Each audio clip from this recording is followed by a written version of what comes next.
Graça e paz do Senhor Jesus Cristo. Boa tarde a todos. Eu estou aqui nesse dia para falar um pouco de uma questão que esses dias entrou em questão, foi sobre a saída do homem do jardim. Conversando com outra pessoa, e essa pessoa conversando comigo também. Eu dei uma opinião a ela. E esse tema aqui que eu vou falar, eu já preguei. E o tema foi sobre a mensagem A Espada da Justiça. É um tema muito forte, muito impactante. Eu vou passar algumas coisas que eu apliquei no dia, mas são muitas coisas que são 1 hora, 1h10, 1h30 por aí de pregação. Mas eu vou resumir esse estudo em algumas coisas. Resumir ele. E a base desse estudo está em Gênesis, capítulo 3, no versículo 24. Eu adiantei um pouco aqui um desenho, se vocês podem ver, esse desenho, eu fiz aqui e vou explicar para vocês o que significa cada espaço desse desenho. Mas vamos para o texto base, Gênesis 3, versículo 24, a gente vai ler. Vou pegar aqui minha Bíblia, uma das Bíblias que eu gosto muito de estudar nela. 3, 22 ao 24. Eu vou ler do 22 para a gente compreender o que está acontecendo. Vai dizer assim: Então disse o Senhor Deus: Eis que o homem é como um de nós, tem consciência, tem discernimento agora, sabendo bem o mal. Ora, pois para que não estenda a mão e tome também da árvore da vida e coma e viva eternamente. O Senhor Deus, pois, o lançou fora do jardim do Éden para lavrar a terra de que fora tomado. Muito complicado para o homem, porque o pecado já havia, e espinhos e abrolhos já havia sobre a terra. O 24, que é a nossa base do nosso estudo.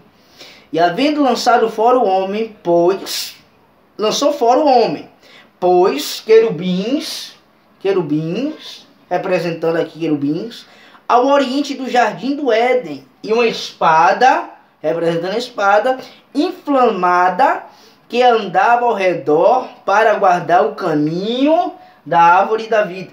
Amém?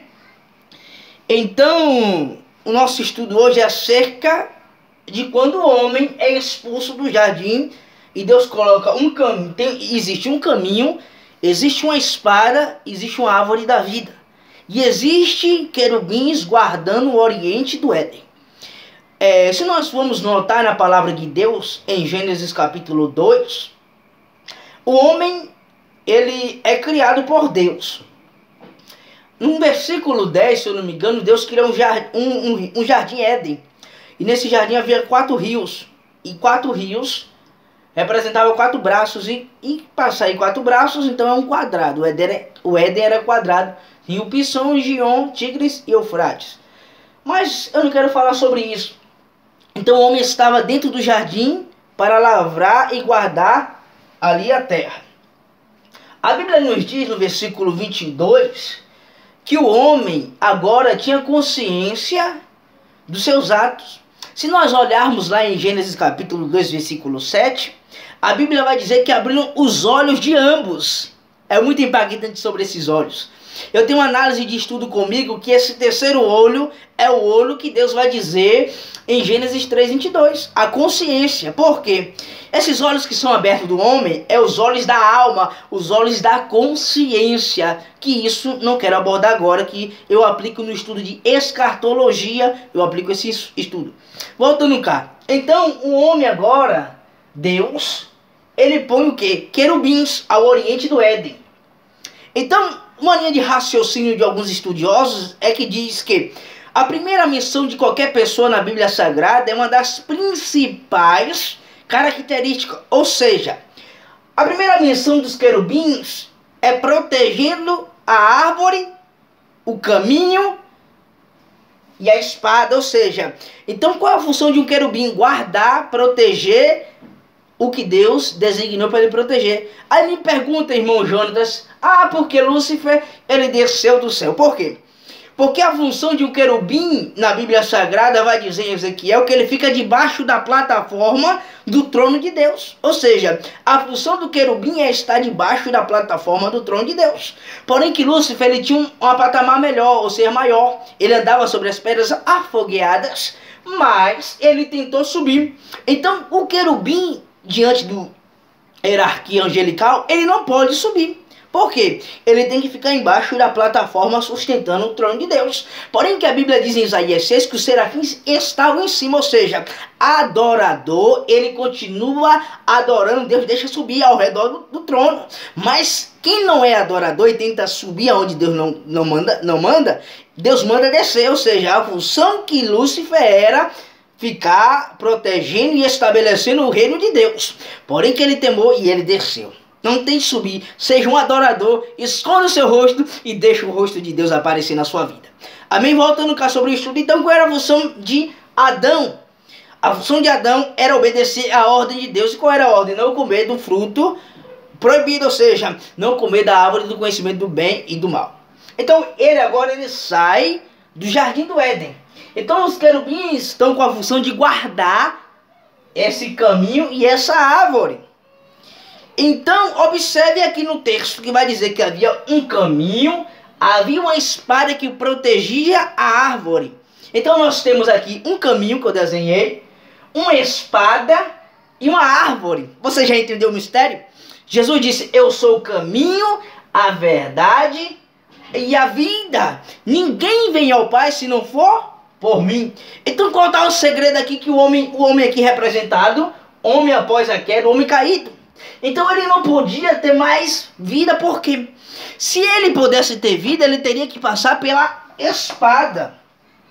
E homem nenhum conseguiu passar pela espada. Somente Jesus, eu vou te mostrar já já. Mas observe então, existia um caminho, existia uma espada, existia uma vida. Por que Deus colocou uma espada diante deste caminho? Porque se o homem comesse da árvore, seria pecadores eternos, então não teria remissão para os seus pecados. Então essa espada é um símbolo do raio-x espiritual na minha e na tua vida. O que é esse raio-x? A palavra de Deus. Então a palavra de Deus consegue me examinar e entender se eu posso ter vida. Então quando Jesus usa a expressão em João capítulo 14, versículo 6, eu sou o caminho, a verdade e a vida. Ninguém pode ir ao Pai se não for por mim, ou seja, pela espada. Então, homem nenhum, ele pode ter vida se não passar pela espada. Então, voltando cá ao assunto, muito interessante, é muito impactante. Eu fiz um gráfico aqui também que representa, na forma simbólica, o tabernáculo representado entre o caminho, a espada e a árvore da vida. Observe quando Deus mandou Moisés construir o tabernáculo. O tabernáculo era dividido assim, ó, pátio ou átrio, ficava o altar do holocausto e a bacia de bronze.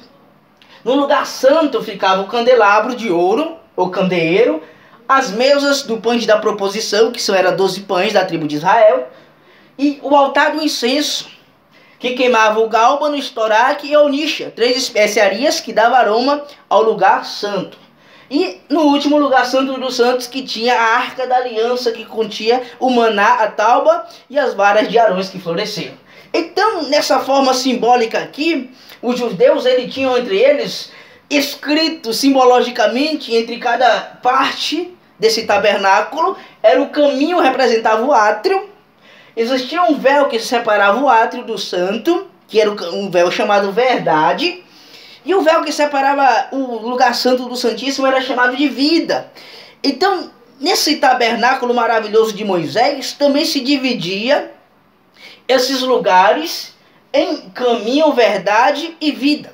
O apóstolo Paulo ele vai dizer uma coisa muito interessante em Romanos capítulo de número 12, no versículo de número 2. E não vos conformeis com este mundo, mas transformai-vos pela renovação do vosso entendimento, para que podeis experimentar qual seja a boa, perfeita e agradável vontade de Deus. Qual é a boa vontade de Deus? A boa é estar no caminho, porque no caminho tem a luz do sol. A luz do sol clareia. Qual é a vontade agradável? A vontade agradável é o lugar santo, porque tem a luz do candelabro.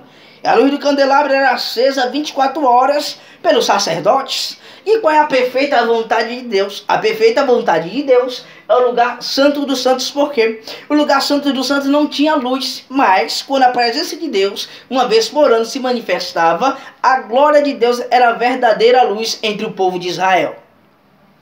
O povo de Israel. Aí a Bíblia diz uma coisa muito interessante, em Mateus capítulo 27, no versículo 51, diz assim: eis que o véu do templo se rasgou em dois, de alto a baixo, e tremeu a terra e fendeu-se as pedras. Então, quando Jesus morre, a espada que estava no Éden corta esse jardim, corta esse véu. E de repente, essa espada corta o véu e traz o que? Vida para nós, porque nós não tínhamos vida. Aí olhamos no Salmos 22, que é um salmo profético do Messias sofrendo na cruz, mas triunfa, Davi escrevendo. Aí no 18 vai dizer: repartem entre si as minhas vestes e lançam sorte sobre as minhas túnicas. O 19: mas tu, Senhor, não te alongues de mim, força minha, apressa-te em socorrer-me. Aí o versículo 20 vai dizer: livra-me a minha alma da espada e a minha única da força do cão. Ou seja, a espada que estava no Éden está na boca de Jesus. Por quê? Porque ele sabia que a espada, para a gente ter vida, ele teria que pegar a espada. Então a Bíblia também, em Apocalipse, no seu versículo de número... No versículo de número 19, Apocalipse 19, versículo 15, vai dizer assim: da sua boca saiu uma aguda espada, para ferir com elas as nações, e elas a regerá com vara de ferro, e ele mesmo, e o que pisa, o largar do vinho do furor e da ira do Deus Todo-Poderoso. Ou seja, essa espada do Éden foi transmitida na vida de Jesus, rasgou-se o véu, e essa espada está na boca de Jesus, pronta para ser de novo saída e matar o anticristo e o falso profeta, e as pessoas que não aceitaram o reino do Messias. Então, um rápido estudo. Amém? Deus abençoe a todos.